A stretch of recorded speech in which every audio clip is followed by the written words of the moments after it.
right, good evening, everyone. It is 6:01. There are more than enough members of the Conservation Commission present, so I am opening the January 5th meeting of the Conservation Commission. My goodness, we're busy tonight. I am going to forego the reading of the remote meeting announcement. We've heard it enough times. We all know how to behave. Raise your hand if you want to raise a point or ask a question. We're happy to address public comments and questions in the right conversation. Let us begin sort of, with the minutes of December 15. Oh my. So, Tamika, this, I believe in the first NOI, looking to build a three bedroom, where did I see it? Somewhere I saw 3 lots, but maybe oh, because that's the wrong one. It is not on that one. It's on the Finn Park Road. Not 26. Must be the first one. I must have. Oh, the very first one. So there it is. So Did I write? You say it consists of 3 parcels? Yes. It's 2 parcels.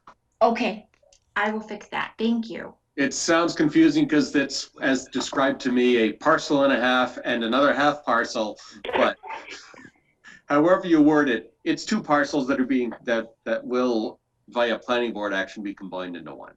2 parcels. Got it. I will fix that now. Thank you.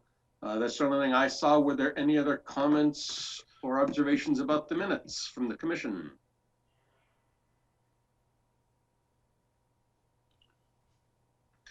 Hearing none, I'd like a motion to accept, please. So moved. Let's go. No, you got it exactly right. Thank you. I wasn't even listening enough to know what I should do there. So, roll call vote. Clark. Clock eye. Cannon probably has to abstain. Gentilucci. Aye. Aye for Gentilucci. Danza. Aye.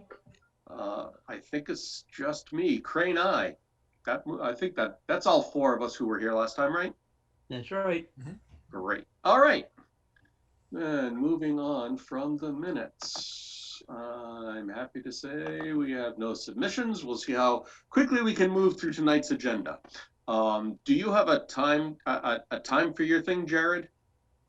I do, but don't worry about it, Peter. I already told them that I have my own Concom tonight, which they were aware of. So okay. Once we, however much time we need, I'll stay on for the whole thing. All right, thanks. Yep. So let us now open the hearing for notice of intent for John and Ann Gwyther at 28 and 30 Finn Park Road. This is the design, with the septic and everything in it. Jared and I did a site walk on this past Saturday. Jared, why don't you give a quick report on that, please? Sure. So this is over near Demon Pond, Finn Park Road. It's like you mentioned, it's 2 parcels adjacent to each other, common ownership that will ultimately get combined into one. There are 2 smaller cabins on the property today that I forget how long they've been there, but I think it had been for some time, and those are going to be demolished and replaced with 1 single-family house. And one of the cabins is fairly close to that northwest property line, almost right on top of it. So the house will be a little more centered in the property. Perimeter erosion control protection around the entire north, south, east edges of the site.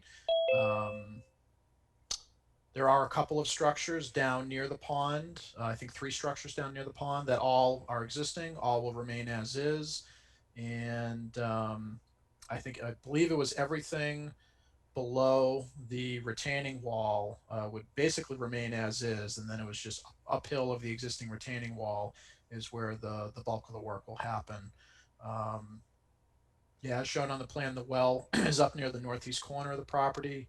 The septic is on the southwest side of the house, and from a from a wetlands perspective, I think they had, at least from my perspective, I think they had everything pretty well covered with erosion controls, and a lot of the disturbance will be not right up against the pond, which is good. A lot of it will be uphill, more in the upper half of the site. Yes, I actually want to zoom into one piece of this and make a comment. Right here, it says existing well to be abandoned. It appears that after conversations, that well is not going to be abandoned. I don't think it impacts, because no work will be done. It absolutely does not impact wetlands, and therefore isn't really jurisdictional, but I just thought I'd comment. They keep this well to service the sauna right here, rather than having to get water from the well way at the top of the property. So I just wanted to note that comment had been made to us when we were on site. Are there any questions from the commission? So the three kind of outbuildings are staying? Yes, that is the Okay. current plan. The three up, and then the docks are seasonably in and out and removed and inserted, but they were not there when we were there on Saturday.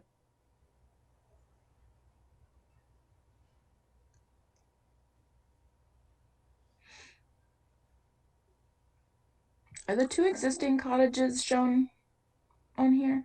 I don't see them, no. No, I don't see them either. But the proposed house is about the right location. It's just that one is around here and one, as Jared said, is right here, very close to the property line. Okay. Certainly within 5 feet of the property line.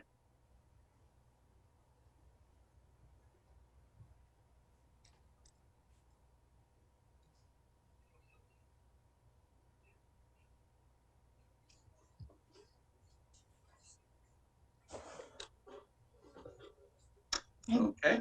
Have we gotten Other a questions? Yeah, go ahead. sorry, have we gotten a DEP number or comments? We did get a DEP number and there were no comments.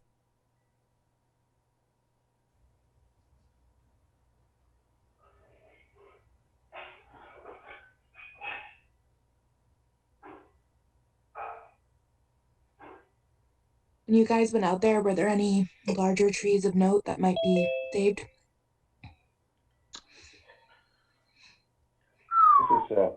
This is Norman Hill from Lands Planning. Can you hear me okay? Yes, we can. Oh, good. Yes, on the southeast sideline, there were some large pine trees, about 6 of them, and I estimate 3 of them will have to come down. Okay.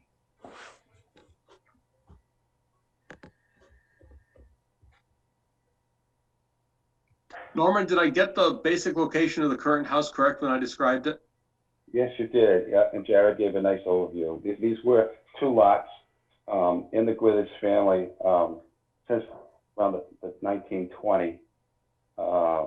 They've owned the first lot and then they bought the second lot, I guess about 15 or 20 years later. So they now have 2 lots, 2 cottages.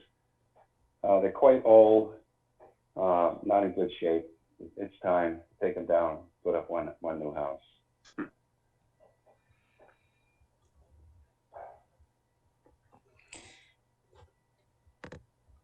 What's the final kind of landscape going to look like? Is it just going to be grass, just loam and seed?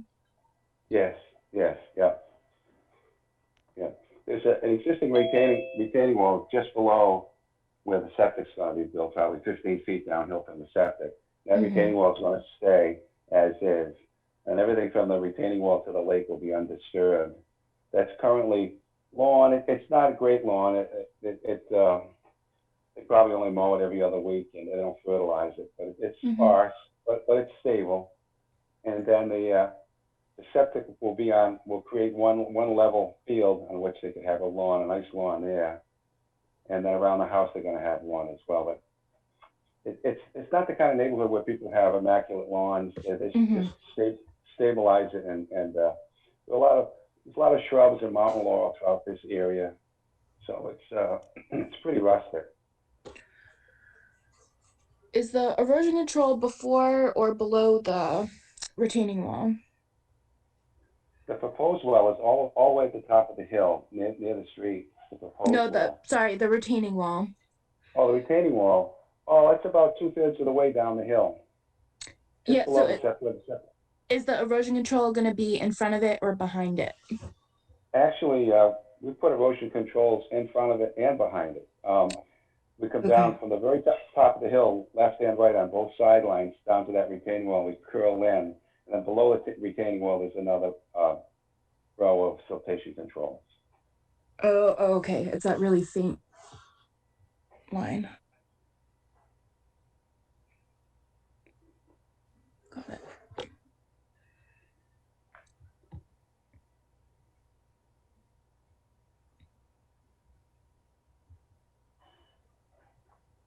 Anything else? I'll open to the public. Does anyone in the public have any questions or comments on this notice of intent?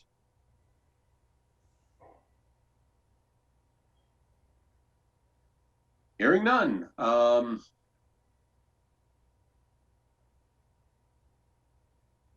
Do we think, what special orders do we think we might want to condition this project with?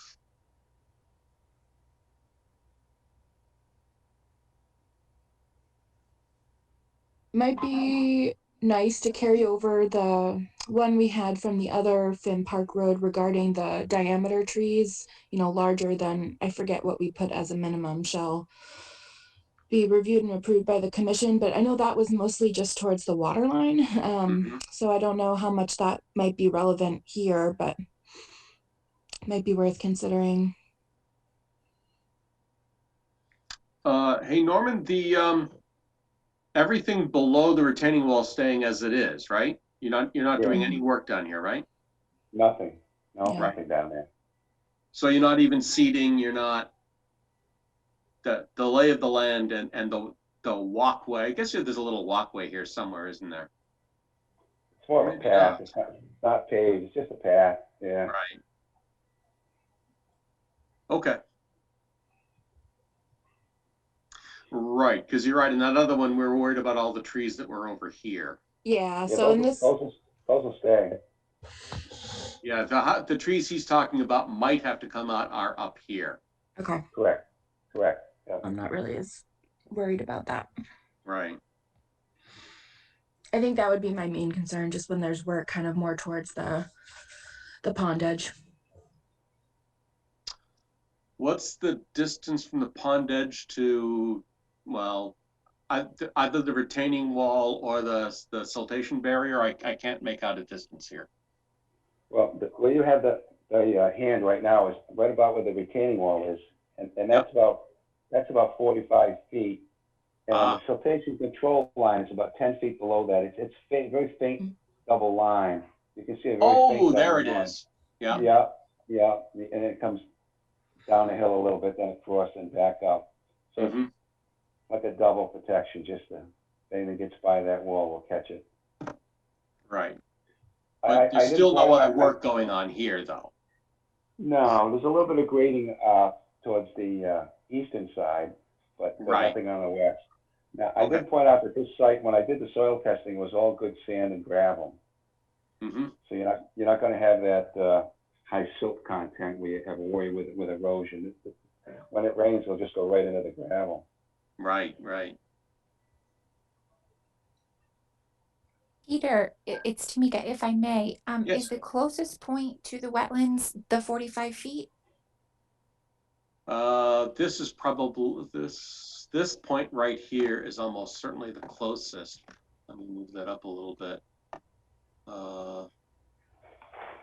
That almost follows, it's pretty close to 45, certainly 40. Yeah, if Norm doesn't have it, I can always scale it tomorrow when I have my hard copy. Scale's about 35 feet. Thank you, Norm. You're welcome.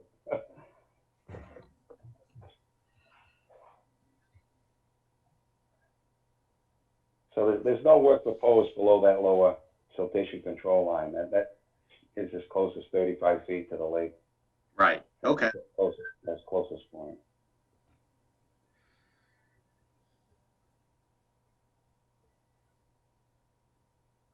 Any other things you want to think about for conditions?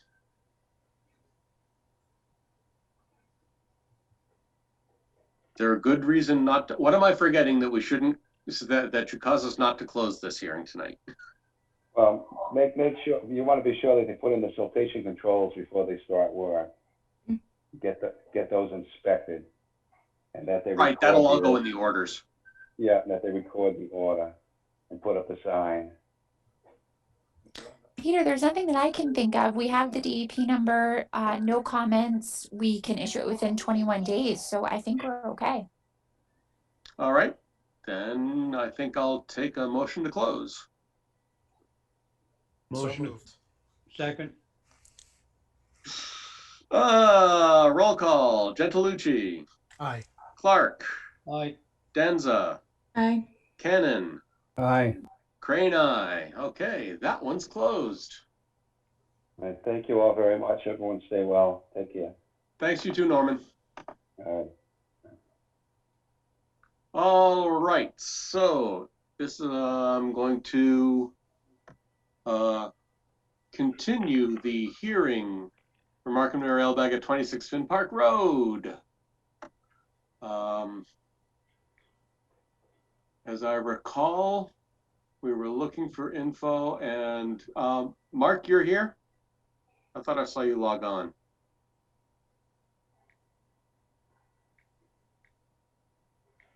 If you're trying to speak, Mark, you're muted. I'm here. There he is. Sorry about that. Get the mic working. So when last we spoke, if I remember correctly, you were going to file, you did, we had questions. You were looking for a plan, and I don't know that you found one to submit along with the NOI. I saw that the email, sorry, the DEP sent email. I'm hearing an echo, which is why I'm repeating myself so badly. I apologize. That they wanted more information. How is that coming? I'll just bring the photo up that you sent. What did they said you sent? Yeah, so I did send it in. That was sent in based on last meeting. The commission had requested that I provide an aerial to show an approximate location. Right. But since then, DEP has requested a full-blown site plan, and I do not have one of those available at the time. So I'll be looking to either continue or withdraw, being January. It's going to take a little bit of time to get a site plan together if that's the best course of action to go, if the commission so desires.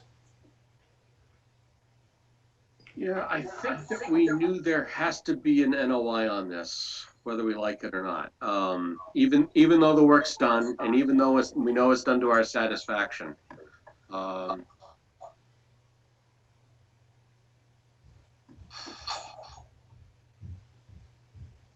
Melissa, is there any other way to proceed here?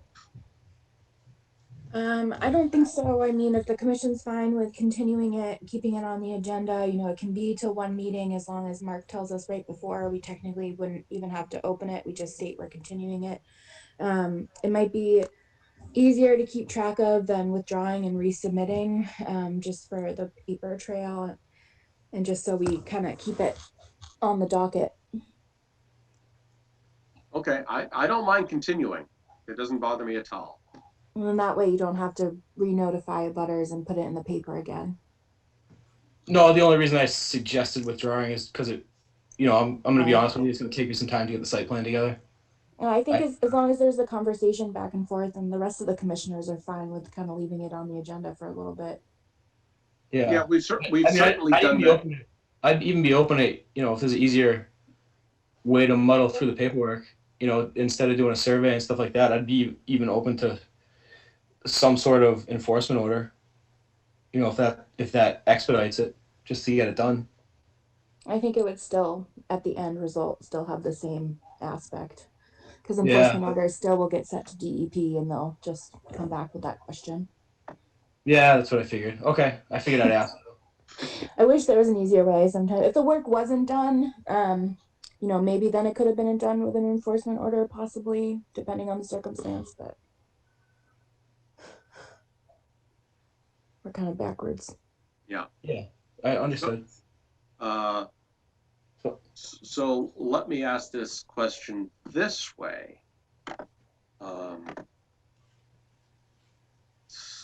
We are January 5.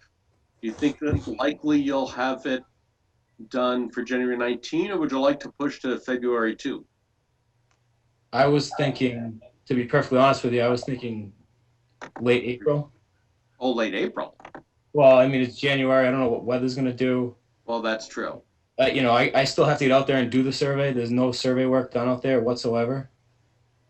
So this is starting. And you're saying that's tough in snow and ice? Is that what you're suggesting? It's not tough. It's just, you know, I tend to save winter work for absolutely critical. So if I could buy myself a little time on this one, it would keep me a little warmer. It's okay. I'm with Melissa. We can just continue it and keep continuing for a while. I'm not worried about that. All right, I appreciate that. Thank you. All right, so I would like a motion to continue this hearing, excuse me, to tell you what, let's go to February 2, the next time we revisit this one. So moved. Second. Ooh, dueling seconds. I don't know who you got there, Tamika. The Roll roll of the call. dice.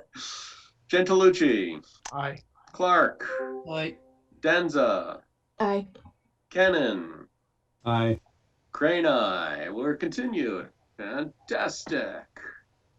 That takes care of this one and this one, and now. So we now have a vote for an order of conditions for the Cinderellas on Campbell Street. Do we have specials on this one? I can't remember, but if we did, I think I uploaded them to the drive. You Oh. did, Tamika. Yes, we do have Okay. special conditions. Thanks, Jared. I couldn't See? remember. So if I go here, go to that one, I should be able to open this. How about that? All right, so a lot of these are the same, right? Right, that's just, The new ones are specials at are the gonna be, very end. yeah, I was gonna say, okay.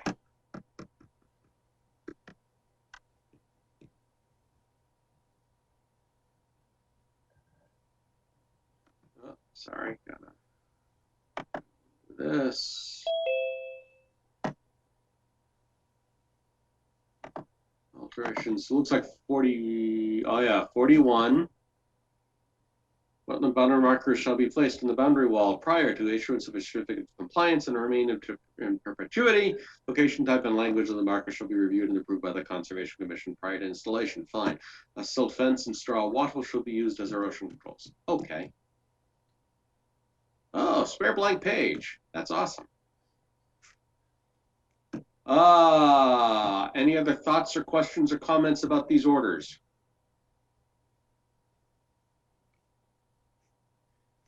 Hearing none, I'd like the motion to approve the orders of conditions for Campbell Street Lot A. Allowing me to sign on behalf, I think I still have to sign on behalf of the commission, don't I? Yes. Yes, yep. Yeah. For not, So moved. hopefully this last meeting. All right.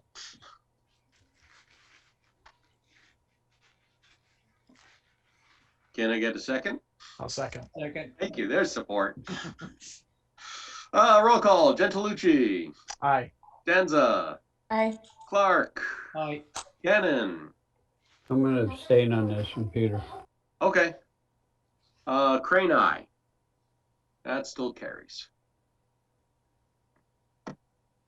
All right. Now we have orders for Carol Viner, Lot 5. Let me guess, I didn't open this one either.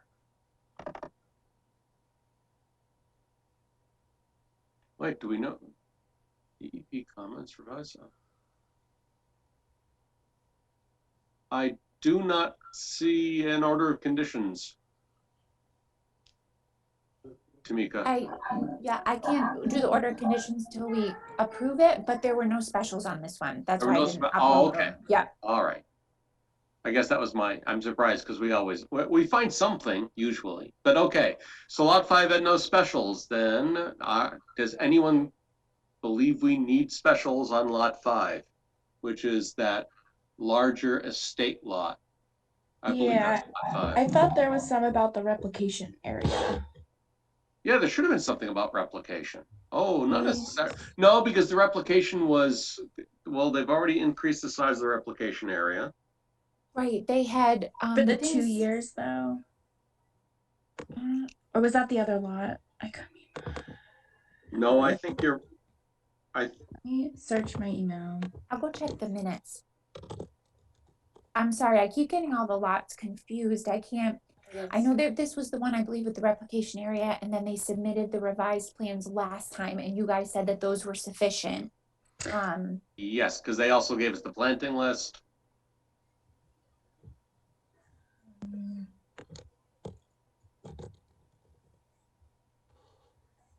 But were there actually special orders? Because I didn't think the 2 years, well, was the 2 years monitoring part of our orders? Would that be normally part of our orders? Yes. Okay. I thought I had sent it, but I could be crazy. No, Melissa, you I don't think you sent it, or if you did, I don't recall receiving it, but I do have a note in the minutes that a special condition will be added regarding the 2-year review period for plantings. Okay. That was recommended by DEP as well in their comments. Yes. Mm-hmm. So it would be 2 years of 2 growing seasons shall pass after the installation of the replication area with yearly monitoring reports prior to the issuance of a certificate of compliance. And I can write that and email that to you. Yes, please.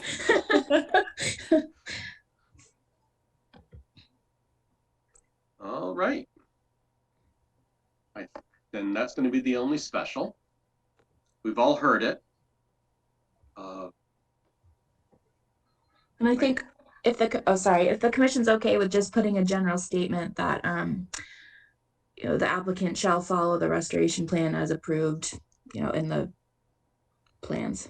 Yeah, motherhood and apple pie, right? Yeah. It's kind of self-explanatory, but you never know.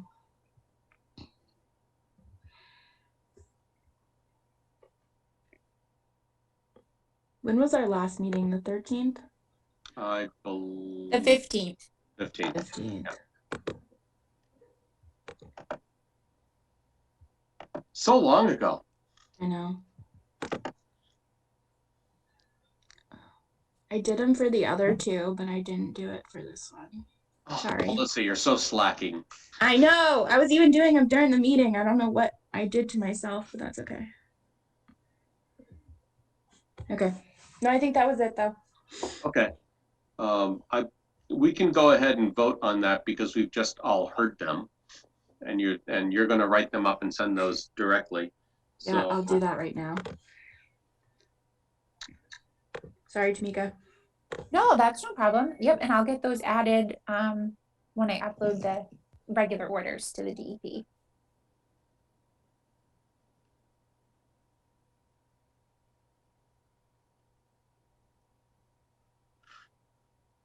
I'll also amend it. I know we talked about a 75% success rate after 2 years, so I just want to make sure that's on the record too. All right. Sure, when you say it, I remember. It's all coming back to you now. The holidays took 3 years, but now we're back.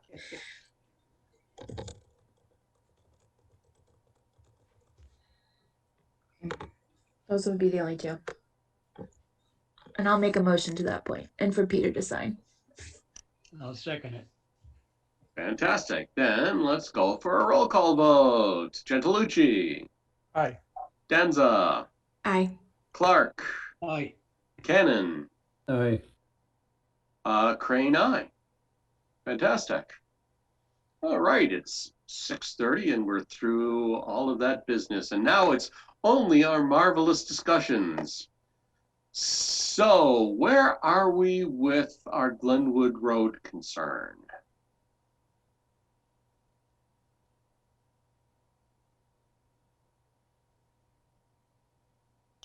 I believe Mark is still on. I know that he Yep, wanted some more research. So Oh, hey, I'm Mark. here. I don't know if the commission got a chance to go out and view it, but I'm under the opinion, it's a temporary structure. There's no altering, dredging, or filling of a resource area. And I think it really stemmed from, I read through the complaint, and I think it really stemmed from what was believed to be property encroachment, which there isn't. But I can, I can commit to staking out the lot line to show that that there is no property encroachment.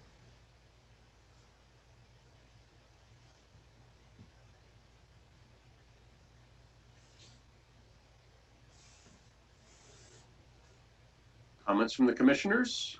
Questions?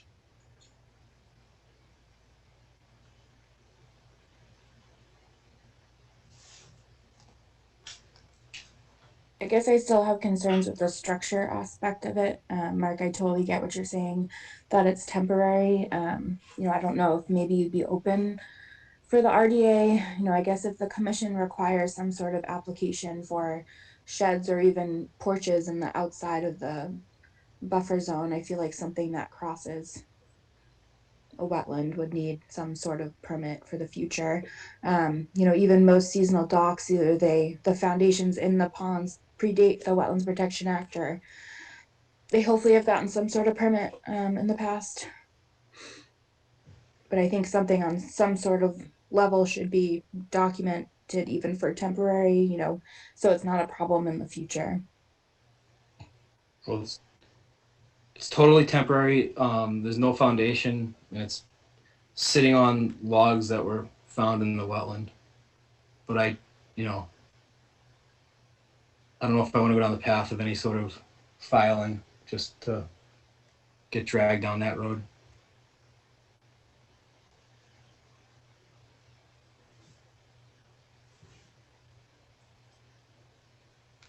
But I don't see it as any different than the probably hundreds of docks that go in around town, all without permits.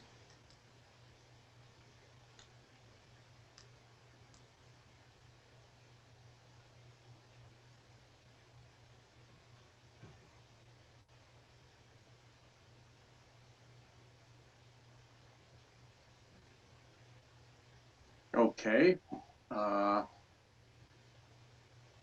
So I'm going to go to Jared and ask him his opinion on this. So it sounds like this bridge, although I feel like bridge is probably the wrong word, but maybe pedestrian bridge. So Mark, you said there was real no disturbance of the earth. It was just laid on top of the logs, you said? Yeah, correct. No disturbance. Okay. I know we talked, I don't know if it was last time or the time before, about you were concerned about a possible triggering of MEPA if you were to file anything. And I don't know if you had a chance to look into that a little bit more, because I did a little bit. I couldn't tell from the MEPA thresholds. It didn't seem like this would necessarily trigger anything on the MEPA end, but I was just curious if you had a chance to look at that anymore. No, I might have misspoke. I might have been mistaken. I thought when you were in an outstanding resource water area, it automatically triggered, but I think I was wrong on that because I didn't see it in there. But I had done one in the past. We must have triggered the square footage. Yeah, I think that is the trigger. I think if you have I forget the amount, it might be 2,000 square feet, something like that. Yeah, we must have just triggered it because I did it for a very small driveway crossing. Okay. But we must have just been over that. It was a few years back. But I just, again, I just feel like I'm going to end up at the same spot I am with Finn Park Road, and that DEP is going to have me doing site plans for what amounts to be a tree fort. Yeah, this is a tough one. I would probably lean towards what Melissa said, that I feel like something's probably necessary, just because it is technically crossing a wetland resource area. What type of filing makes the most sense? That I'll be honest, I'm not 100% sure from my perspective. I know Melissa mentioned maybe an RDA makes sense, but that's true. If any filing comes up, it is also gonna go through. Well, if it's an NOI, it would go through DEP. Melissa, an RDA copy of the RDA goes to DEP as well, right? Correct. Yeah. Okay, so either way, they would be aware of the project and have an opportunity to potentially voice any comments or concerns that they have. Yeah, it's not so much trying to keep anything secret. It's just once I file, I'm putting on paper that there's disturbance, and what I'm saying is there is no disturbance. Right. So it's a tough, once you actually put on paper that there's disturbance, you're potentially disturbing in the resource area, and the sweater unravels from there. So there's no good box that this fits in. So in RDA, you can check off the negative determination that you are not altering the resource area and therefore do not have to file an NOI, but that would still document that you went through the proper steps to get this approval.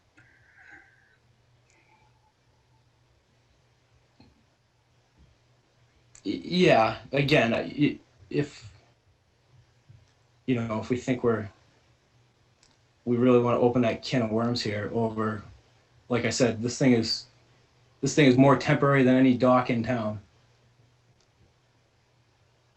It's pallets largely.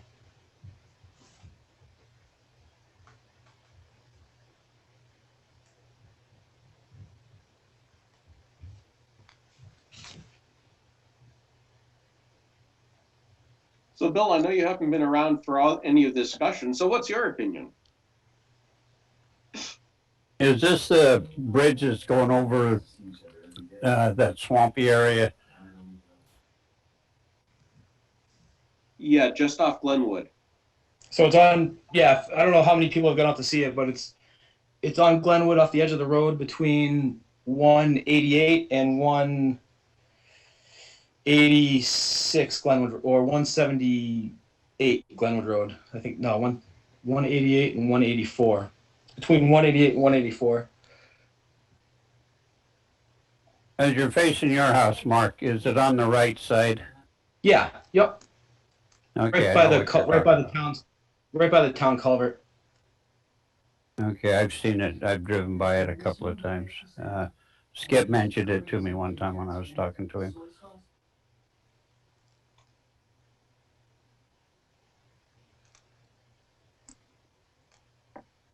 I really don't have any, to me, it's like somebody threw a piece of plywood down so they wouldn't have to ride in the water. Yeah, there's not much to it. It's all half rotted lumber to begin with.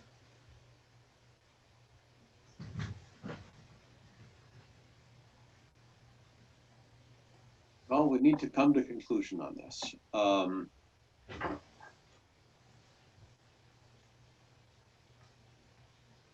I think, like others, I see. Well, actually, I haven't let Skip talk, so I'm going to let Skip talk. You know where I'm at.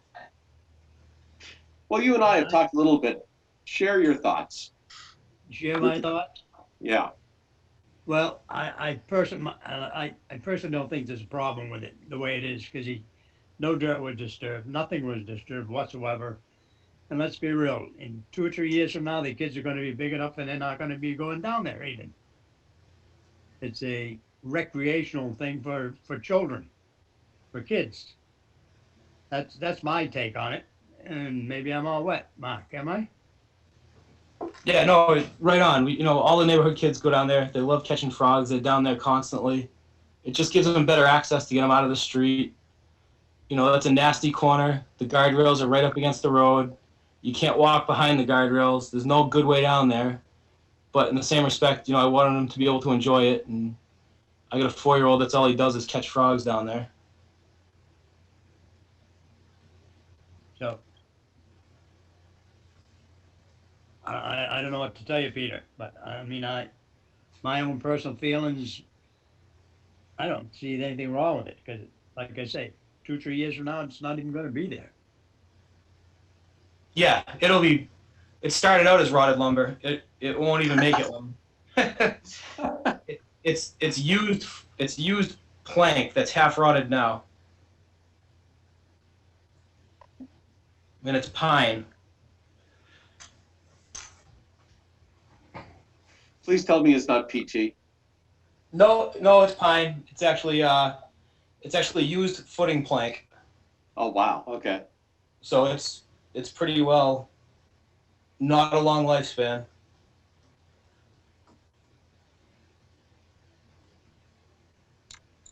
Yeah, I admit I find myself of two minds, because the strict rules side says what Melissa says, which is, oh, we just file an RDA, find no disturbance, and move on with our day so that we have paperwork.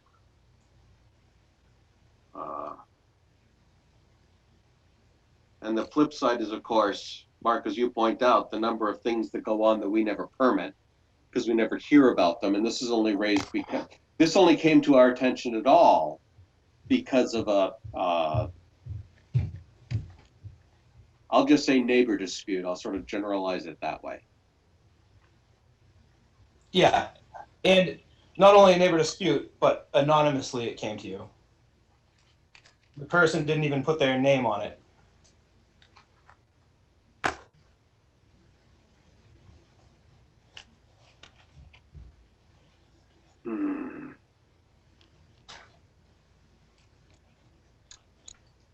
Well, all I can think of doing now is taking the vote of the commission to see if we want to have him file an RDA.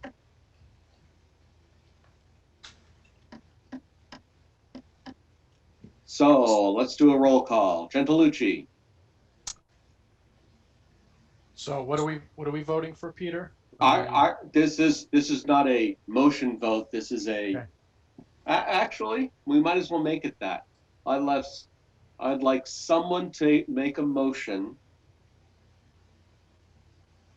that Mark Elbeg needs to submit an RDA to the commission for the work for the crossing. I wouldn't, just for the minutes, I wouldn't use the term crossing, if you don't mind. Fair. For the, you're right. I understand that. For the work that was done near, which brook is that? Is that I think it's just the unnamed wetland. For the unnamed wetland, there. For the work about the unnamed wetland. Thank you, I appreciate that. Can you even get a motion?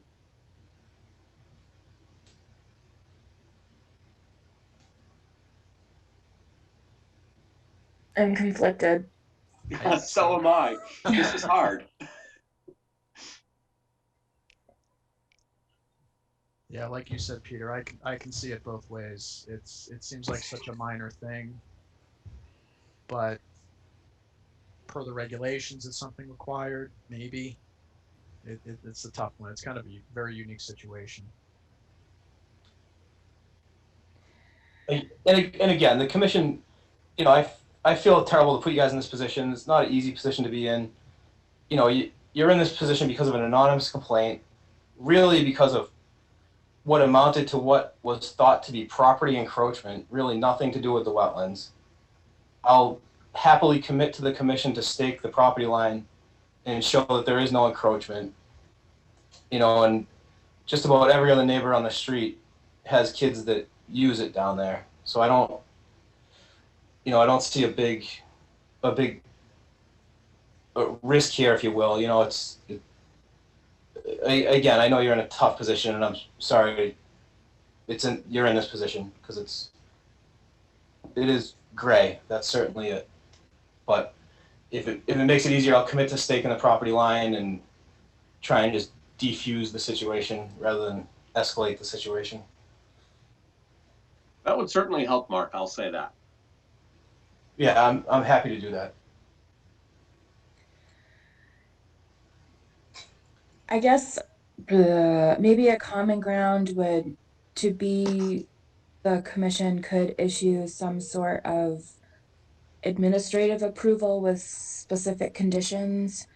You know, if that might be easier to swallow for other commissioners in terms of, you know, whether it's a time limit that, you know, this shall stay or just no further improvement to the area. Might be one way to go about it. Well, now that's an interesting idea, Melissa.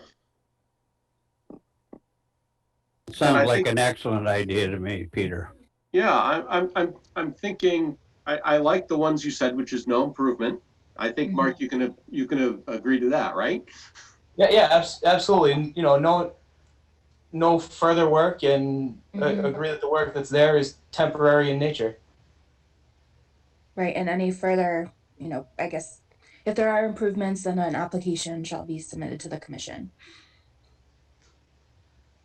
Yeah, I'd appreciate that. Thank you. Yeah, that's fine. I think that's going to hit our middle ground that I think we're going to need for this one. I think that once that's all done being used or falls apart or whatever, that it could be removed also. Oh yeah, certainly. No, we keep be sure to move those logs back exactly where you found them, Mark. Back in the footing too. Yeah, I would be in favor of that approach. I think that's a good approach, Melissa. For me, it all really tends to come down to disturbance, either in or adjacent to a wetland. There hasn't been any real disturbance yet, and maybe that's one of the other conditions, we'll call it, that there won't be any potential future disturbance. And I think that is the intent here. It probably will eventually just go away when the kids grow up and aren't using it anymore. So I think that's actually a great approach. I think that's a good common ground kind of compromise to come to. Because I was, as I said, I was very torn between, is it really necessary to have a filing for this? It seems like such a minor thing, but when you look at the regs, it is a gray area. So I think that's a good compromise. Peter, if I may, are we conditioning staking the property line?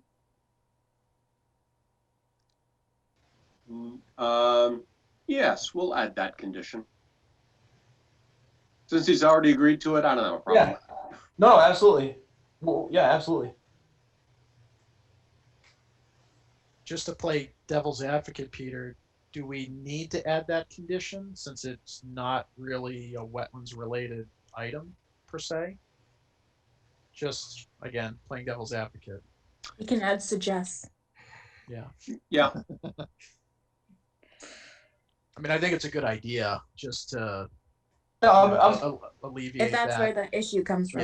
Yeah. I committed to doing it. I'll do it either way. It's just whether you guys want it on paper or not. It's fine either way by me. Totally up to you folks, obviously. Okay.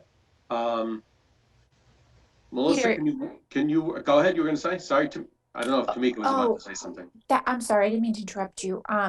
So is this something that I should draft up and have you guys vote on at the next meeting, or is this sufficient to just have the chairman's signature?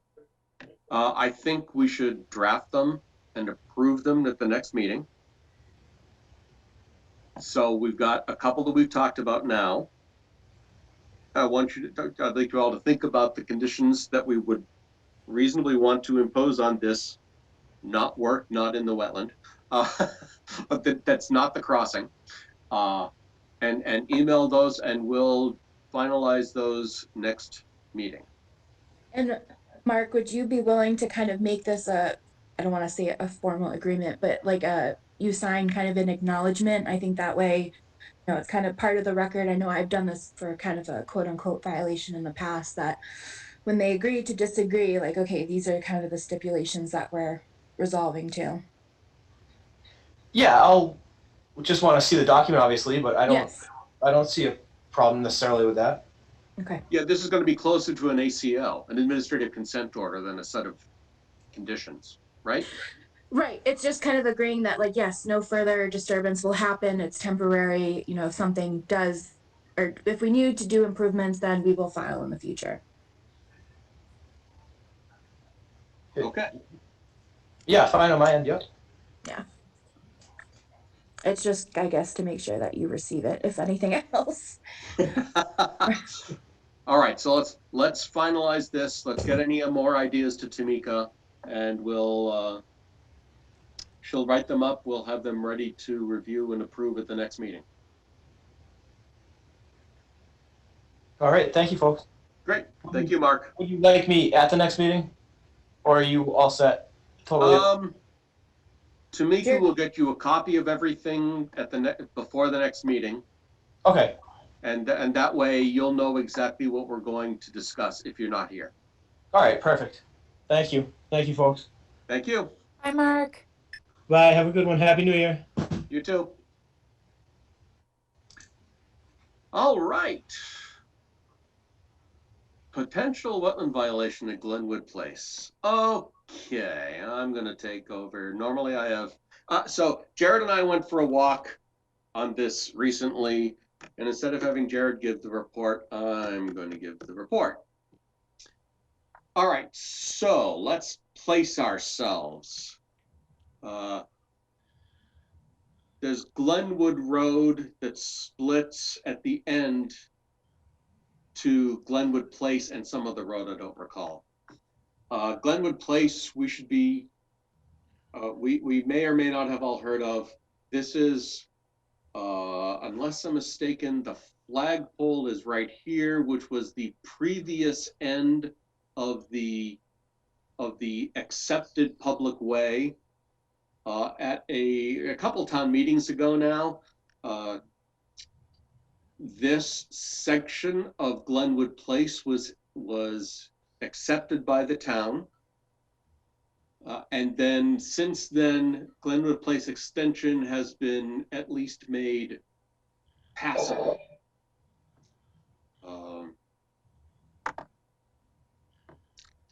So I had received a couple reports of potential wetland issues. So let me give you the lay of the land. That's why this is up. We have small properties and larger estate lots. I believe, yeah, these are all still being developed. There were reports of trees coming down and possible disturbances. And so, as you can see, there are two wetlands, one right here, and this is at 985. Oh, he remembered correctly, 85 Glenwood Place. And then there is another wetland right here at 85, 87, 89, 91, and 93. And this property that actually exists on the extension. So Jared and I went out and we started here at 81, and we visited every house along this stretch, asking permission to look to see what we could see. Some owners let us on and some did not. The owner of this property did let us on, and we looked around, and it turns out that somebody had put up some flags that were supposed to represent wetlands, but my best guess is it didn't actually, because every flag was on an upland tree. So the property owner said he was not involved in that effort. So it's something of a mystery. These flags that we saw are not brand new. I'm not trying to say that I don't know when they appeared, is all I can say. I have reached out to Julian about this property, and he says he did NOIs for these, so we should be able to get good maps of the wetlands. I've asked Tamika to dig it. Julian's out of town right now, so I've asked Tamika to dig through our records. We should have gotten NOIs not last year, but the year like 2018, 2019 timeframe on this, on this whole development, which it's not a subdivision because Glenwood Place already existed. Ignoring all the joys of things that happened on Glenwood Place and what it meant to be public or not. I would say the wetland, although the wetland flags were probably not placed correctly, it sure looks like a wetland to me at first glance with a little bit. No, there wasn't even snow on the ground. This was after the melt and before this last storm. So it certainly had attributes of it. We didn't take soil samples. There weren't plentiful plants, but Jared and I noted what we thought could be water flows going in and out. So our first guess is that this is not an isolated wetland. But that is a guess on our part. That's why I want to see Julian's reports or whatever other documentation we've got to know whether or not this is isolated. If it's isolated, then it's not jurisdictional and we move on with our day. There is some clearing of trees on this property. They didn't let us go out and look. And so I can't say for certain that the tree clearing that was done here on this property is or is not within 100 feet of that wetland. At first blush, my inclination is that it's not, but that's just an inclination. I go out there with a 100-foot tape and we say yay or nay based on our best understanding of where the wetland actually begins. We visited this one, didn't let us on, did this one, went to this property where there appears to be considerably more clearing. And it may not even be within 100 feet of this one, but our fear is that it is 100 feet of this one. In fact, I got a call from someone who is very concerned about that, and this is, so that's the third report, and that was just today on this area. So Tamika, actually no, before I say that, Jared, that's my quick overview. Do you have anything to add or correct? I think that was a really good summary, Peter. Just to reiterate, like you mentioned already, the wetland in the back of 85 Glenwood Place, that one right there, you've got the cursor on. Based on the wetland maps, DEP maps, and GIS, it appears to be an isolated wetland. But again, I think I personally would want to see that verified, and hopefully if Julian has information on it, because ultimately you'd want to see that verified by a professional wetland scientist, whether or not it's truly isolated. And if it is, then it's non-jurisdictional and we don't need to worry about it. The other one just to the north, that is straddling, I think that's 91, 93, and I'm not sure what the address is of the next parcel, but 91 and 93. That one, based on the DEP wetland maps, that one appears that it does have a hydraulic connection to the wetlands over to the west. And so, like you said, I think that one is probably going to be of more concern to us. And again, hopefully maybe Julian has some information on those wetlands over there as well. But that one appears that it could potentially be, probably a bordering vegetated wetland, because there are hydraulic connections over to the other ones. It kind of looks like it heads like northwest and then comes back to the west. Yeah, is this one also a Cleve property?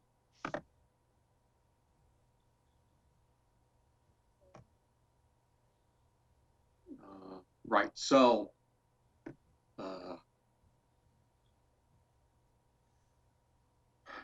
so we've been friendly with everybody so far. I want to do that, but Tamika, I'd like you to write a quick letter to the owner of 93 and the owner of 85, sorry, 83.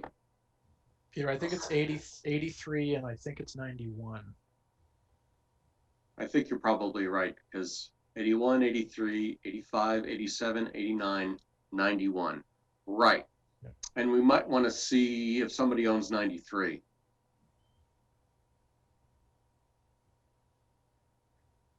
Yeah, that one did look like it may be. I know it shows up still owned by Blair, but it did look like it may be lived in at this point. So we may have I to can check with the registry of deeds, Peter. Okay, See that'd if be anything great. comes up for 93. So essentially, would you like me to write a letter inviting them to our next meeting to talk about this? No, what No. I'd like to do is I'd like to say that we understand that why they didn't want to allow us on the property on the day we were there. And Jared, do you remember what day that was offhand? I believe it was last. I can check. I think I'm it was just looking last- for a date so we can put it It in the letter. was Yeah. Was it last Thursday or Wednesday? Last Wednesday. It was December Wednesday the 30th. Yep. Right, It was at 10 a.m. that we started our walk. right. So, I just like to write a letter to 83 and 91 and say, we understand why you didn't want us to walk the property that day, but I'd like to set up a date when they would feel comfortable having us come and do a walk and examine and look for and identify the wetlands and to understand the work that's going on those properties. Would you like me to include 93 if I can find the current ownership? Yes, please. Okay. But I will say we didn't go into 93. So that one will be a little different letter, just asking for permission. Sure, I know it. Yep, I can do that.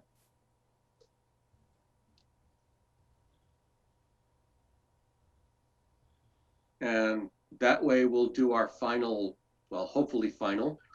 Ideally, we'll find that there are no problems and we get to cross this off our list completely. We don't have to do anything. And that's certainly what I'm hoping for, but all too often things don't go the way I like.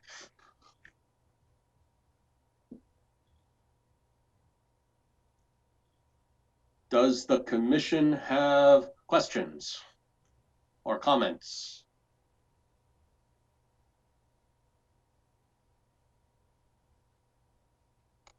I do see several people in the public. I'm going to let you in to ask questions and make comments. I will, however, say that wow, that's going crazy. There have been things said in emails that are not appropriate for an open session of a public meeting. So if somebody starts to veer down a path that I think is inappropriate, I will stop the conversation. So having said that, are there questions or comments from the public? Please do the hand raising thingy in Zoom and I'll address you.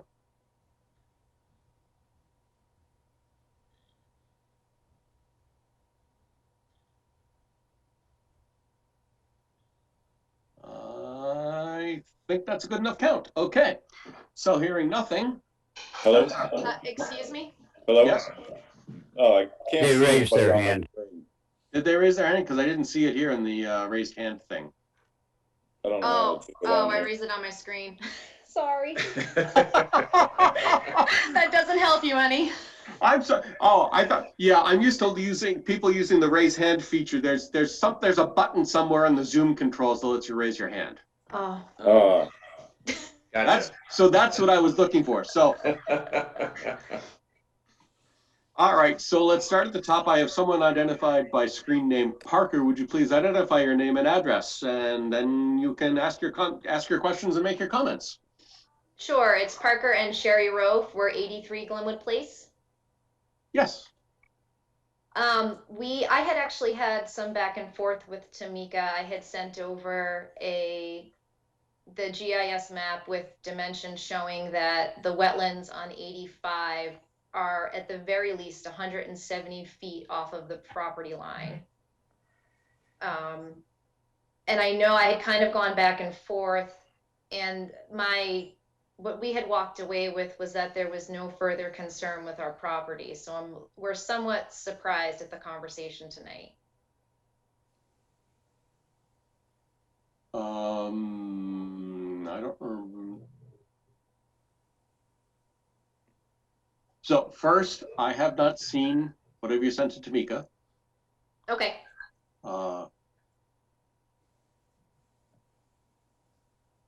All I could go by at the time was that I could see that there was tree cutting back behind the house.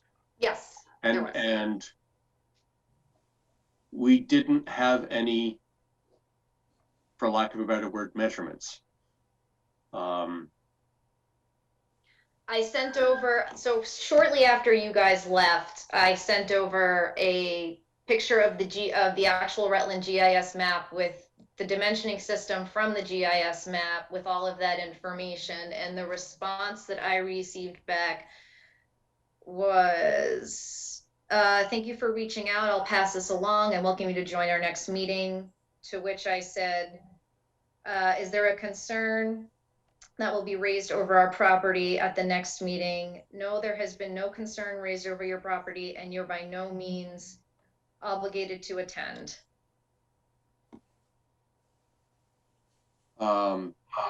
It's certainly true that I hadn't raised any issues with Tamika. Okay, okay, fair enough. And I will also, my gut feel on this is that these changes, and I'm not pointing to exactly where everything is on your property, I know that. Yeah, that's fine. Are probably more than 100 feet away from the wetlands, and so more than likely there isn't a problem. Okay, if you guys want to set up a time to come out with a tape measure, Tamika has my information. We have no problem with that. Okay, that's fine. We'll arrange it through Tamika. So Tamika, you don't have to send that letter out. That's fine. Okay, thank you. All right, and next, Scott Day, I believe. Yes, hi, Peter. I sent you an email, I believe, yesterday. I don't know if it was direct to you or through the town. Just trying to follow up with you because my wife had said that you would come by. From okay. 91 Glenwood Place. Sorry. That's okay. Just to be able to set up a time that was convenient to get together with you to walk and talk and figure out. Oh, fantastic. So whatever we got to do. I just want to tell you, email's a little weird in this town. And depending upon the exact thing you use to send me email, it may have gone to an address that I haven't read in the last couple of days. Okay, yeah. So thank you for sending that. Yes. And it pulled up the thing. So I just went through that. Yeah, we have to. I'm not going to go through all the details of what I think about emails and technology that we sometimes use and don't use well in this town. So thank you for reaching out. I will find that email, and Tamika will set up a date and time for you as well, and we can get all of this examined and dealt with. And I left my phone number on that email. I mean, I'll reach out to you if I don't hear from you, shortly. Okay. If for some reason you get that email. I will find the email in any of the email boxes it could have gone to tonight and forward it to Tamika, and she will have your contact and we'll set something up. Okay. All right. Marvelous. All right. Any other questions or comments from the public? Were the, sorry, me again. Yes. Were the complaints anonymous? Not to me. I know every person who's commented on this so far. Is that, There have been 3 separate reports from different people, all of whom were familiar with the area. okay?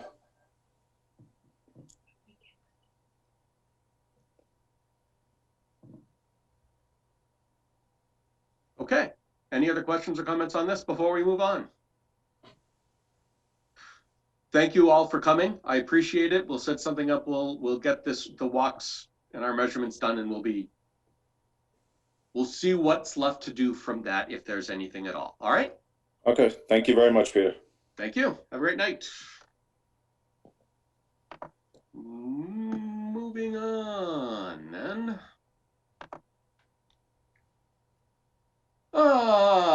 Okay, here's the not follow-up to emergency certification for beaver removal, because guess who still hasn't spoken to the Board of Health?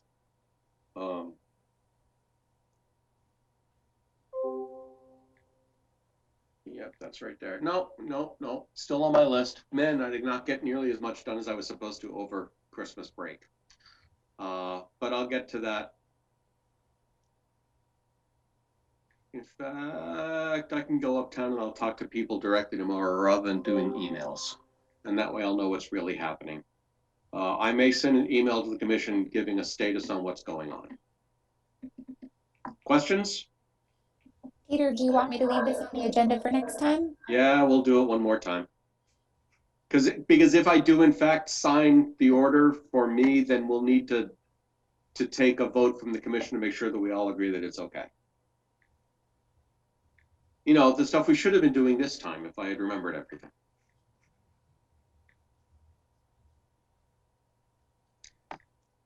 Moving on, Melissa. So this is the same paperwork we have for electronic signatures. So we know what we need to do, right? Right. The only thing that's not filled in obviously is who voted, because we haven't voted. So the only difference between what I showed you last time is it now says Rutland versus Hopkinton. How convenient. Oh my gosh, but I just noticed it says Wetland Protect Act, not protection. Right under 1. Uh-huh. Interesting. Does it say that under 2? It does. Okay, well, that's supposed to be protection, but other than that, it's ready to go. Oh, I'm awesome. Actually, I feel like there's some things that didn't copy over because it's supposed to say section 40 afterwards too. I was gonna say something isn't right. Huh. All right, let me go back. Maybe just when I sent it over. I know sometimes it doesn't, because it's probably that funky section icon that didn't want to. Oh, copy. right. Yes. Uh-huh. Okay. All right. Worst case scenario, I can always make it a PDF once we vote and send it to Mika that way. Right. And that way everything will be fine. Okay. Melissa, isn't it also should be wetlands with an S? No. No, is it no S? No, it's deceiving. I also think that we have there was a March 12, 2020 order, but there is a newer order that supersedes that. I am all hatched. I think it's November 2nd. There you go. Thank you. Because I knew I talked it over with Tamika. Okay. I have a call into my special counsel anyways, because I'm doing this for my commission on Thursday. So I can double check with her and make sure that we should change it to November 2nd. Okay. So we can still vote on this tonight, right? Because we know there are amendments, and we know what every amendment is going to be. Yeah. So what is the right motion to make here? No, we don't want That the commission, Buck Orpingtons. what is the right motion, Melissa? By the way, let me be clear. In spite of what you said about yourself, you are great. You're awesome. Peter, I think you just scrolled past, like if you go a little bit. Was there a motion right here? Yeah, it says moved. Yeah. As long as you say the right letters. So we can make 2 separate motions. each one authorizing, the first one authorizes even Tamika to sign if that's what we want, or, we could even change that to Peter. And the second one is the electronic signatures, which would allow Tamika to just kind of plop in either type our name, or if we want to send her like a scan of our signature, she can put it in that way to get recorded. All right, so then our first decision is, now I don't object to Tamika signing since we all will have voted. Mm-hmm. And we still have to vote to authorize her to sign. Each time, right? Correct. Yeah. Yep. Yeah, that's okay. That's fine with me since we already just do it with my name instead of hers. Mm-hmm. That way she can just get and I bet it's all done a lot faster too, so she doesn't have to wait for me.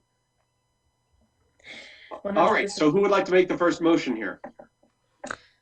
I'll move that the Rutland Conservation Commission authorize Conservation Minister Tamika Murphy to physically sign on behalf of the Commission when so directed by vote of the Commission for documents issued by us under the Wetlands Protection Act, which is Chapter 131, Section 40, which includes but not limited to orders and conditions and certificates of compliance.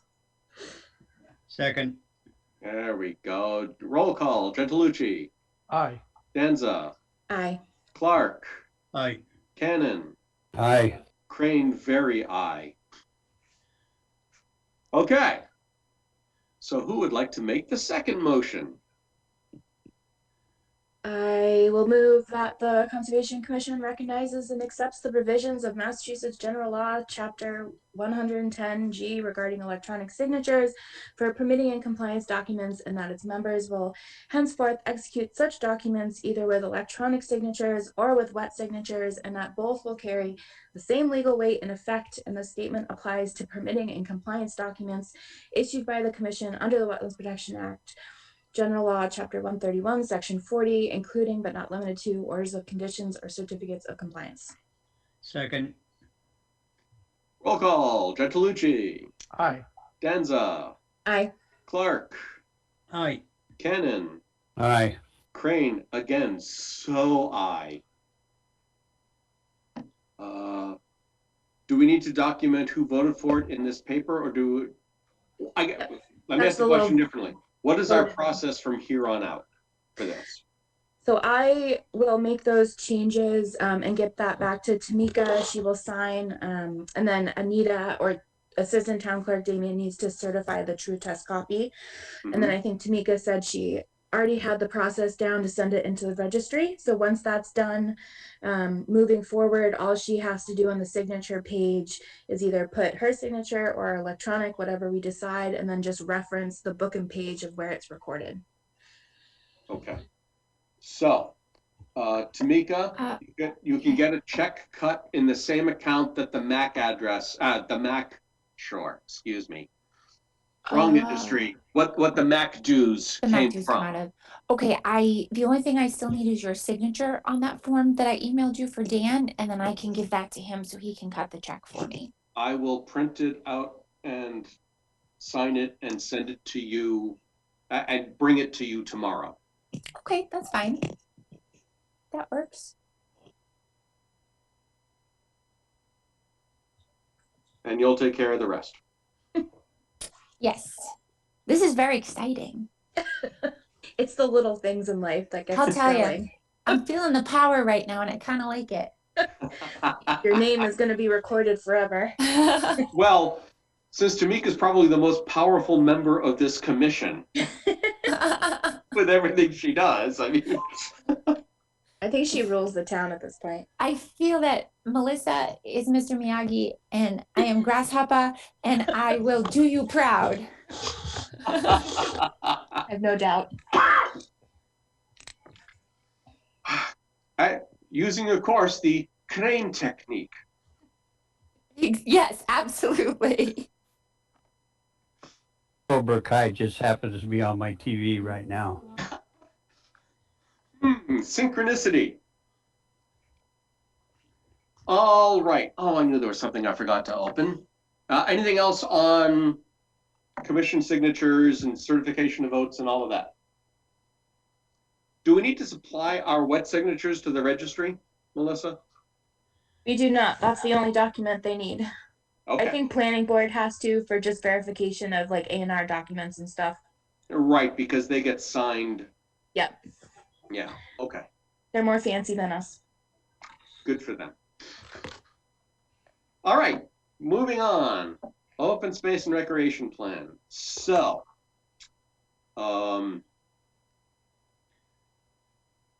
it's January. It's time to start thinking about this seriously. So our first decision is, well, sort of two decisions that go together, which is I'm going to propose we do things the same fundamental way we did it in the past, which is that we keep that the Open Space Committee is a subcommittee of the Conservation Commission. The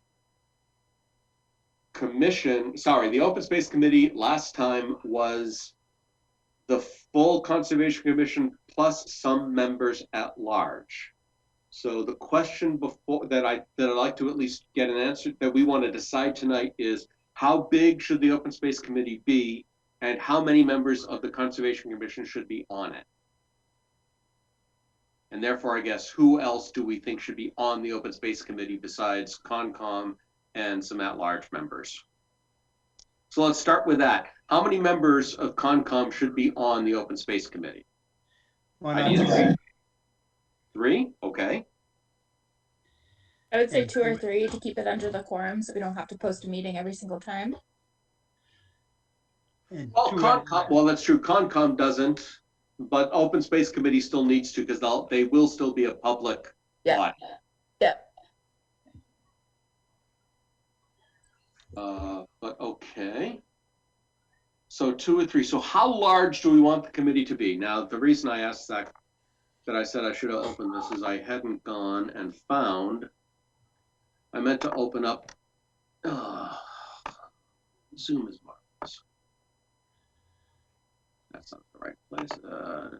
That's not the right place. That's the right place. I will open the PDF because it'll be easier.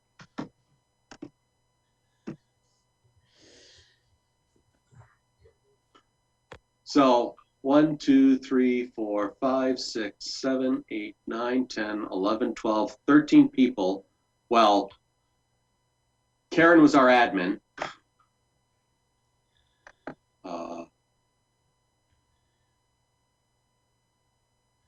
So we obviously had rep from the select board and we had a rep from planning. So the first, if we if we were to cut down, in the Rutland Land Conservancy, right? So if we had, let me pick 2, let's just say 3 members of Concom, 4, 5, 6,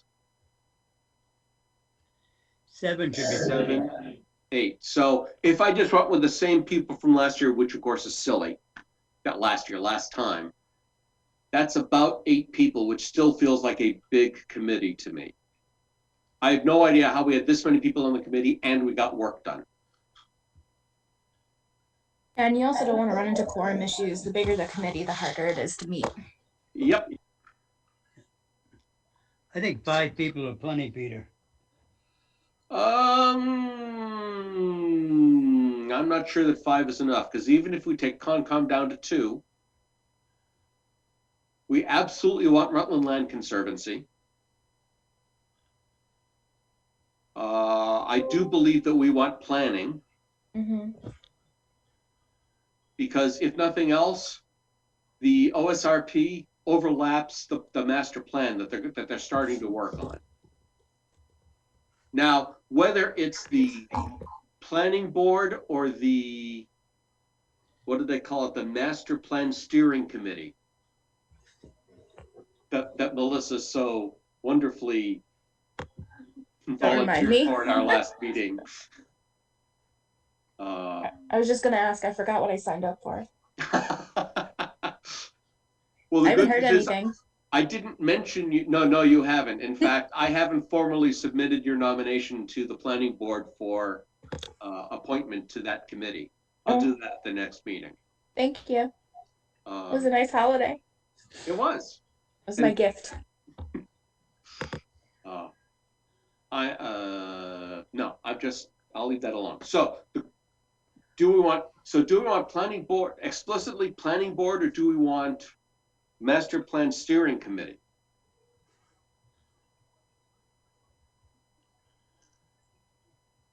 I think I it would should think- be planning board, because steering commission, we don't know how long that's gonna last. Oh, it'll last 18 months anyway. Oh, then if it's gonna last that long, then let's do them. I don't think that's a problem. I expect the steering committee to form in the next 6 weeks. And open space, we're not going to really fire up for 6 weeks. So I think that's okay. Like- Go ahead? No, I think realistically, maybe leave it up to the planning board, because most likely the steering committee member from the master plan might be from planning board. Might be. Because otherwise it might just be from a different committee, and we want to make sure that we have representation from planning. Right. True enough. All right. So Tamika, if you wouldn't mind sending something off to Norm Anderson, asking for a representative from planning board for the open space committee. Will do. We absolutely want someone from the Rutland Land Conservancy. So if I could get you also to write a letter to that organization to ask for the exact same thing. Okay. Phil, yeah. Do we want someone from the select board? It's often helpful in the sense that, if there are priority parcels that we have mapped out, to have the select board on task. So if they do come up, then we don't have any money, but maybe. Yeah, that's actually something we're going to throw at the end of the agenda, which is thank you for reminding me of that, although we're not ready. We can at least talk about it. Is there any other board we explicitly want included? Planning, the Rutland Conservancy, and the Select Board, and Concom. Yeah, we don't have like a rec committee or anything in Rutland, right? That's just Holden and Correct. Massachusetts.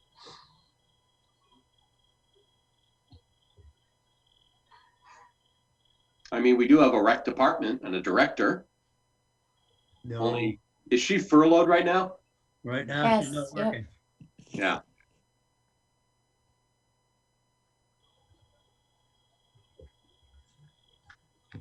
So I count 2 from Concom, Select Board, Rutland Land Conservancy, and Planning. That's 5. Oh, somebody else wants it again. So I'm going to propose that the Open Space Committee, a subcommittee of the Conservation Commission, should consist of 7 members.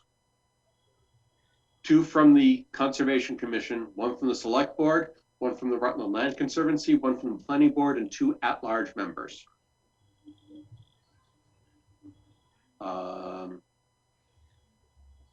Being a subcommittee, the Conservation Commission will do the appointments. We'll do some advertising.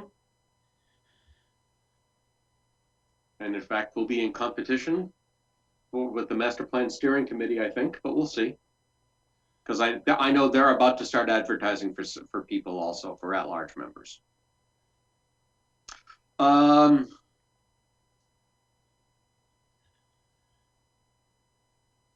That's probably all we need to do on this one, on this topic for the night. Because we now, actually, does anyone have any different thoughts than what I just said for the composition of the Open Space Committee? Peter, would you also like me to reach out to the select board for their representative as well? Yes, please. Okay. Thank you. 3 for 3.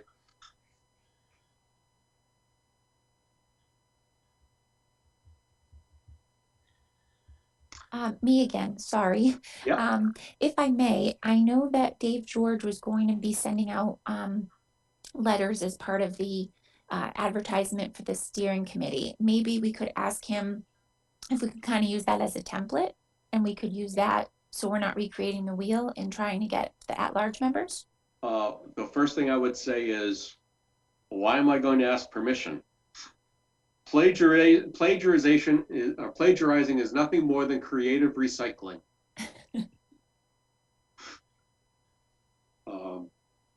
So I would imagine we'll use the same template. I'll probably want to go through it also. By the way, you all don't know that I received a letter asking for a member, but I didn't bring it up since we had already moved on the issue for the master plan steering committee. So yeah, we'll use the same template.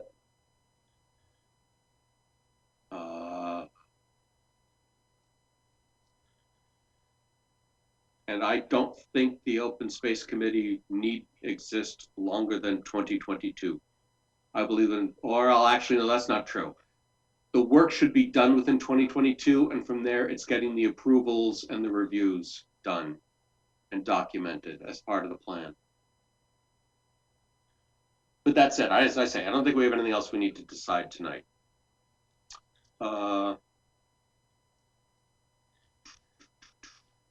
Any other questions about the Open Space Committee? So I'm going to go off the board here for a brief discussion. I haven't really talked this over. Well, no, I've talked this. The town administrator put this bug in my ear, so I figure it's worth a discussion. And it's about the Community Preservation Act. That's it, right? The CPA, Community Preservation. Is that right, Melissa? Yep. Yeah. The town tried to pass the CPA, 12 or 15 years ago, I think it was. And it went down to horrible defeat at town meeting.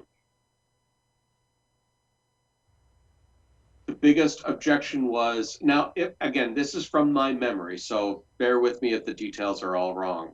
But my memory was that the request was to add 0.5%, 0.5% to the property tax bills, and that would fund the CPA. Absolutely no sales job was done before the meeting that I ever heard about it. And this clearly predates my time on Concom and a lot of my other activities with the town. So I may have just been unaware. But although the primary objection still exists, which is to say that the people on fixed income is going to have a hard time coming up with the extra money, and I don't dispute that. I also think that the population of the town has changed enough that there are a lot more families in town now than there were 12, 15 years ago. And that if we position it correctly as saying, hey, remember how we didn't have money to buy Davis Farm? This is how we get money to buy Davis Farm, or properties like that in the future, so that we don't lose all of our all of our farms to development. As well as paying for better playgrounds and recreational facilities and things like that. So I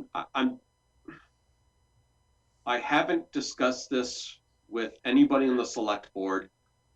Ron is all in favor of it, but I don't think Ron understands how deeply problematic the last time this went through was for everything.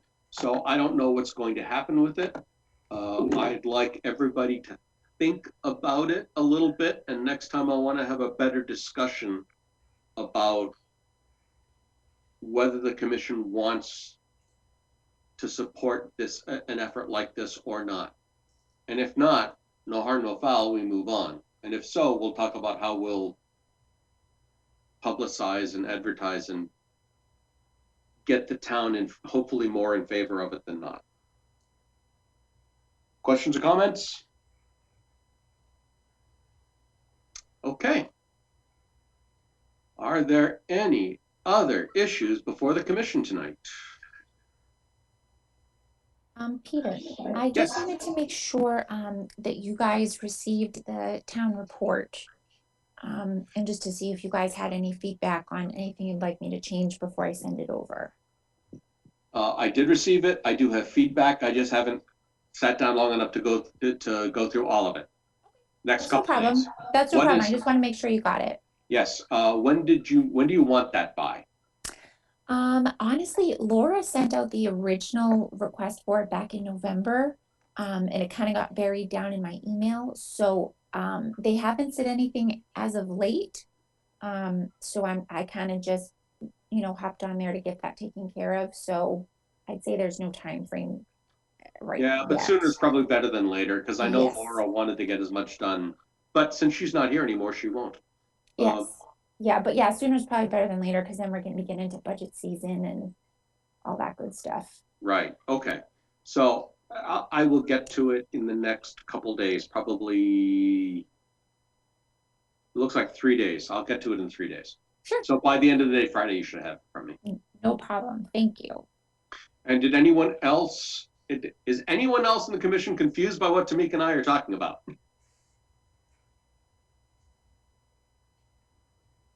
I'm just looking for confirmation that everybody did get the email from Tamika. I got it.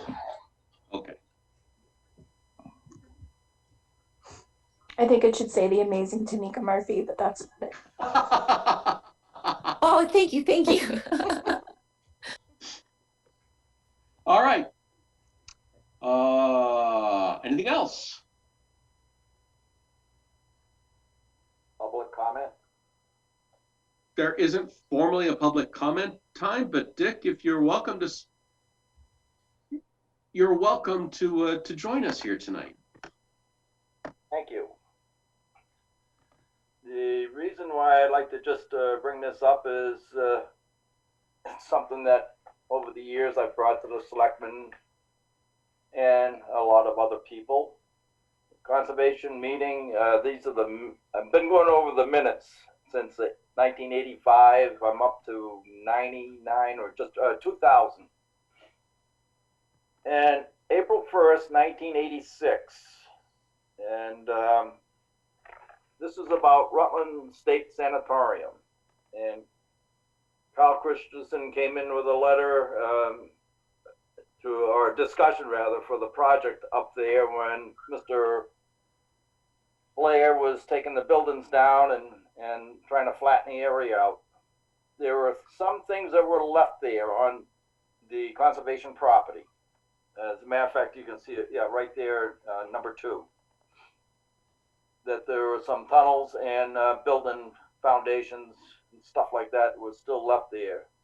Well, Mr. Blair never made it back there, or his workers never made it back to finish the project. I don't know how many times I've called Boston and send me on a little goose chases here and there, but I had one person come out once and he says, I'll get back to you, and never did. And because of the asbestos is what I always was concerned about. As you can see in the first paragraph there, the TB was taking care of that problem. And that's when we found the needles up there. The bulldozer had uncovered a lot of needles. So I just want you people on the Concom to know that your piece of property up there still has issues. And to me, it's something that I kind of wish the heck we had taken care of it a long time ago. And because of the watershed, because of the people there, and I have to say that I have myself have not been up there. I'm going to say probably in the last 5 to 8 years. But the partial tunnels and a few other things are still there. That I always felt that, should have been taken care of. But because Dick, what would be done? But what's that? What would be done? In my opinion, you should get somebody up there, clean out the area where the buildings were, and which means take down the trees, and you'll see where the area is. You'll see there's parts of buildings still left there that need to be buried. And to me, I don't know what else, Peter, to do. I mean, literally, when they mentioned something about a solar field, that would have been ideal, but because it only lasts 20 years, it's not definite. Mm-hmm. But they've walked away from that. I do believe it went before the select board for a soccer field, and the people around it really knocked it down, so that was never done. They couldn't put any permanent buildings that had to be on wheels. Mm-hmm. But other than trying to build it back up with some proper soils or something like that, and let it grow back once the problem is taken care of. It, there are things that could happen. Let's just face it. And I do believe Mike Nicholson and Joe Buckley started to talk about a park also out there. So, Oh yeah. I hadn't heard of that one. Oh yes. So there are ideas out there that heaven only knows what should happen, but I just want to get this off my chest. For so many years, I just happened to run across it. This is not what I was looking for, and I just would like to see this situation resolved. Yeah, I don't know how much we can do as Concom. Well, you're ahead of it. It's your responsibility. Well, I mean, I'm not trying to completely dodge everything here, but Concom doesn't go about filling in places and digging out places as a rule. And we certainly need money to do it, and that's something we don't have. But there might be more chances of brownfields or something like that of getting money to fix the problem. There could be, depending on exactly where the issues are. I mean, we know I'm familiar enough with the brownfield that's there. Yeah.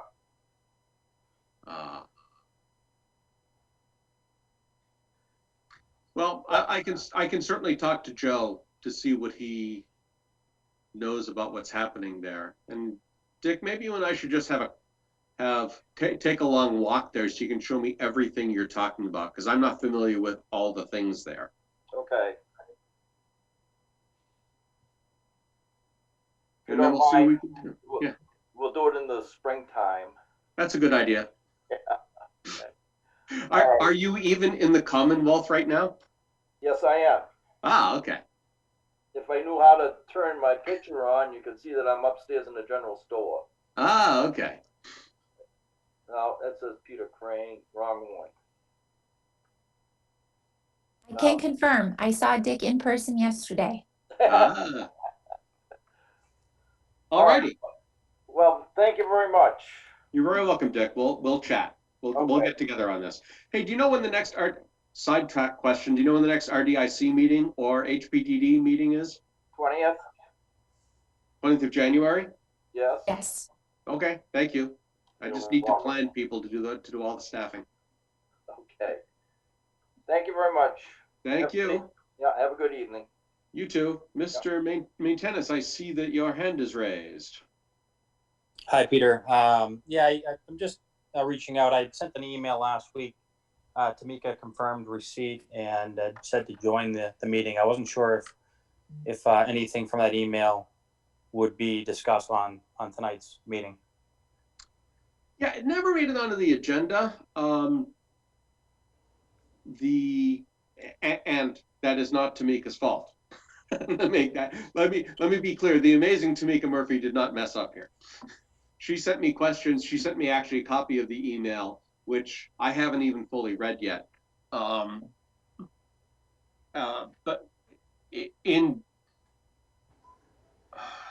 brief, if I can remember exactly, well, here, let me do myself a big favor. No, not that one. Oh, if I can find it quickly, I'll do it.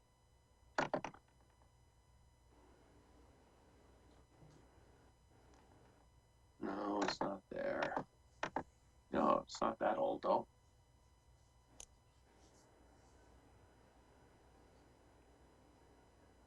I will admit I became all kerfuffled when I was having Zoom problems earlier today. And so I didn't prep everything I needed to prep for this meeting tonight. Well, why don't you go briefly, rather than me taking time to find an email, why don't you briefly go through your questions and comments, and we'll see what we can address here now. Yeah, I mean, I don't know if there's there's anything we can address now. Obviously, this has been a concern that we've had here in the subdivision for months now, and I'd like some guidance from you guys, just because as I stated in the email, we've been at this for some time, and every single time we call a separate department, everybody points a finger at another department. So I'm just trying to get to the bottom line, which is really just figuring out who did the peer review. I don't know if that's the planning board, and reviewed the grade on these lots, because it's obviously a significant issue that was brought up back in September. I had moved into the development back in July, but now we've got a few issues that have really stemmed from the runoff. We've got drainage issues impacting the street. As you guys have already known, Carl Hultgren came back out in September. We've got other drainage issues that are significantly impacting the homeowners' lots, that's running directly from the grade behind a few of the houses. I think there's about 5 or 6 houses that are directly impacted by it. It's creating its own wetlands in people's backyards, unfortunately. So I'm just I'm just trying to get to the bottom line, which is just finding out if this thing was really reviewed properly, and how we can address it, because obviously the builder is not addressing it. So the next step is work with you guys, the town, and figure out a solution here that's going to work for all, without taking it to the next step, if possible. And we've sent multiple videos. The email that I had sent you included some recent ones. We can always send you some more, but I can tell you, the real issue lies right behind my house. I've got 2 drainage issues that are really impacting, like I said, other neighbors. And, and then we've got a drainage easement. I believe it's an easement that goes between my lot and my neighbor's lot. That's, now it's impacting his driveway. So, and that's only going to impact the road. So I know you guys are concerned about the road and the retention pond, but I think there's some other issues in the subdivision, or, from that, that hill, that grade, that steep grade behind my house, that's going to impact other things as well. So I'm just trying to figure out who's responsible, and who I can talk to, and other folks, here in town to kind of put this to bed. Well, I can't tell you everyone who did review on it. You're right, planning had a piece. Concom had a piece for a time, but then DEP took it over. When you're talking about subdivision as a whole, DEP actually is the, though I don't know what's that? I'm sorry? Oh, I thought you were looking for the word. I was saying superseding. Well, I was, but it not only is it that, but it's unclear how, to me at this instant, how much of stormwater management is directly in DEP's authority.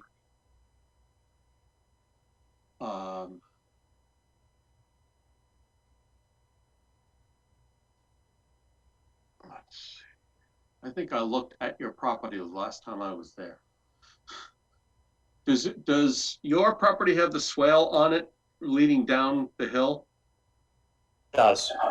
Yeah, okay. It does. Yeah, it's that one that's highlighted right that you have right there. It's got a, it's got a, I don't know, drainage easement that on the right side of the property, I guess from the angle you're looking at it, it starts at the very corner there and kind of just goes right down between the two properties. It's really impacting my neighbors. But then, it like you said, it kind of, angles down there, from the right to the left on the back part of the lot, and it's impacting, from the map that you're looking at, 8, 10, 11, and 12. So it's really going up and around the corner, and you'll see that in the video. So much to the point where neighbors are using, sub pumps to get, to get water out of their backyard. It's really puddling up, and for a new homeowner to have to deal with that and not get much of a response, or the response is, we're planting grass and we're going to put additional rock in on that hill to kind of prevent the water or slow the water down. I mean, that's just it's not working.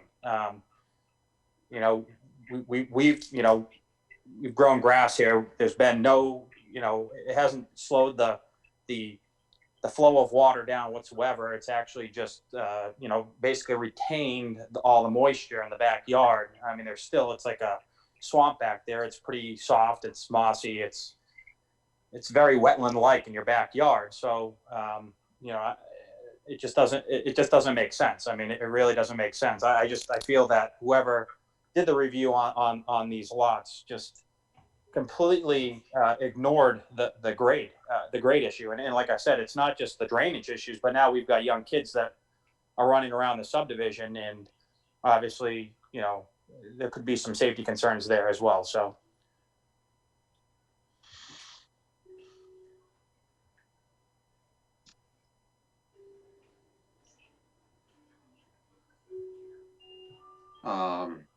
Yeah, I mean, Peter, I'll give an example. We got rocks, sliding down the hill at this point. I mean, it's literally like soup. I mean, I walked up the hill the other day. Obviously, it's wet and whatnot, but I wouldn't expect to be able to stick my foot, a foot and a half into the ground at, here we are in January.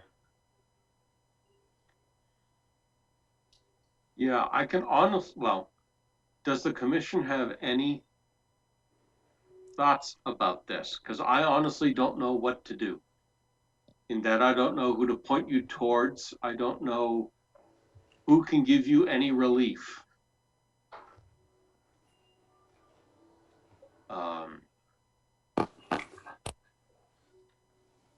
And in fact, it would be the planning board would have to only the planning board can. Well, let me say that differently. I don't know who the planning board used as an engineer to evaluate the plans. I think that only the planning board can answer that question.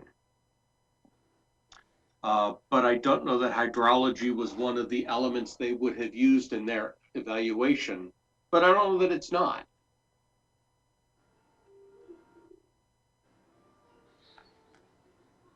Yeah, and I've asked them, and Norm Anderson seems to always point the finger at you guys, and that's going back to our original complaint. We called Carl Hultgren, and Carl basically just said, I wasn't hired to look at this. I don't know who looked at it. My responsibility is just the road and the retention pond and the drainage issues here, with wetlands. So. Again, I don't know either, but that's what I'm just trying to figure that out, because, when we looked at the original plans here, we weren't really expecting what we got.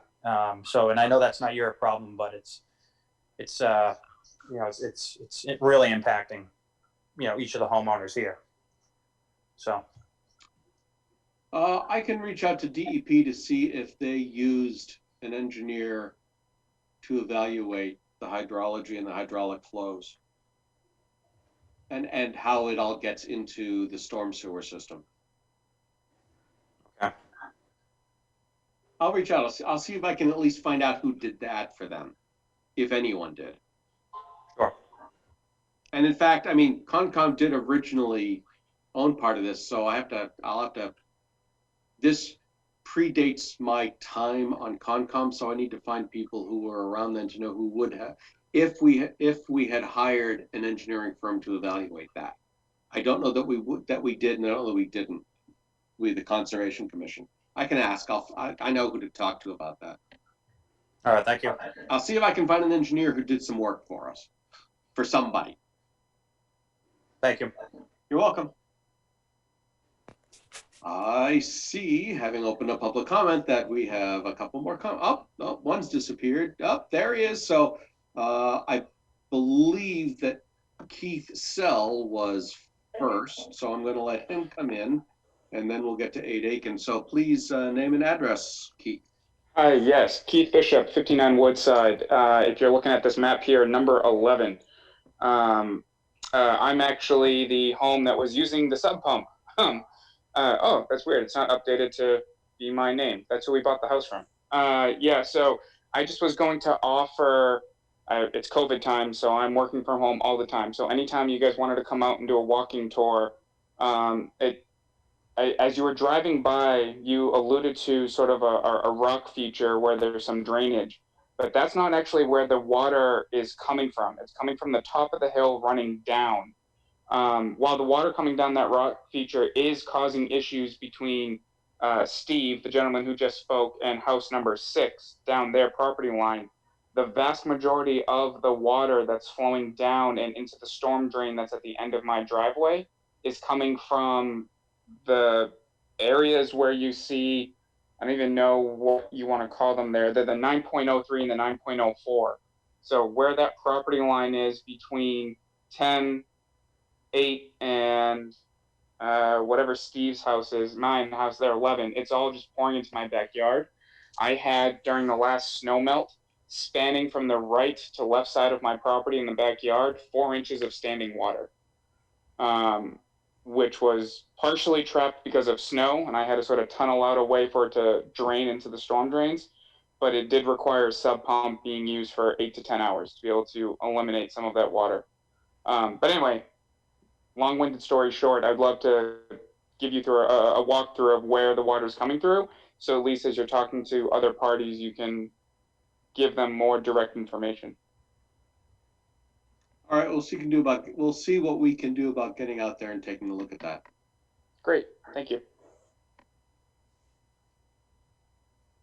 So, 8 Aiken.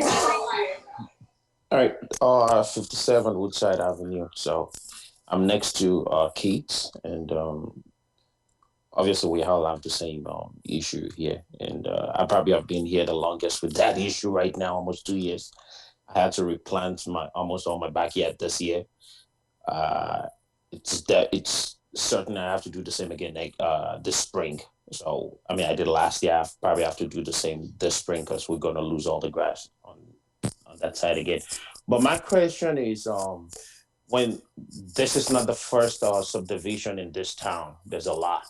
While I'm a little disappointed with what is going on right now, my question is, when issues like this come up in new developments, who handles it? I'm sure that this town has had so much experience. I mean, dating years back to all these developments in town, that something like this would have come up, or something the builder did not do right, or due to what they did, it created another issue. Who should be responsible for it? Because everybody has been giving us a runaround, and I really have to say I'm disappointed. We've been going through everybody for the past couple of months, and no department is really doing anything. So who should be responsible? I'll tell you, that's not clear to me. Okay. I can tell you the limit of Conservation Commission's authority is if runoff brings along it siltation and that makes it into a wetland, then we and the DEP get involved. Okay, so right now I'm just trying to leverage on your expertise and you being a member of Concom and being a member of the leadership in the town. I just want to know, who are we supposed to approach for this issue? Every department is saying that person did this, this person did that. We don't want to take it to the next level, and it's looking like if no one responds, we're gonna have to. Yeah, I don't know the answer to your question. Okay. And I don't want to point a finger at anybody else, because I can't say, oh, well, the building department is responsible for this, and the planning board is responsible for that, and the town administrator is responsible for such and so. I don't want to claim that I know more than I actually do. I'm very limited in all I can tell you. I've described what the authority or what the jurisdiction Concom gets and when it trickles in. And I don't want to make it sound like I'm satisfied with water puddling up on anybody's property and having to pump it around. But I personally do not know where to refer you to say this person has jurisdiction and authority over this event. Okay, so you had also mentioned that you will look into it and get back to us.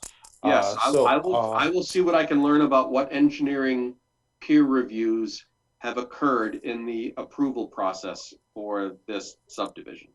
Okay, so do you mind giving us a timeline as to when we should hope to hear back from you, or when we should be reaching out to you again? Next meeting. Okay. So Tamika, we'll just put Bryce Lemon back on the agenda. Sure thing. Thank you. Anyone else? Okay. And thank you, everyone. I think I'm looking for a motion real fast. Motion to adjourn. Second. Roll call. Denza. Aye. Clark. Aye. Gentilucci. Aye. Cannon. Aye. And Crane. So says so long. Thanks, everybody.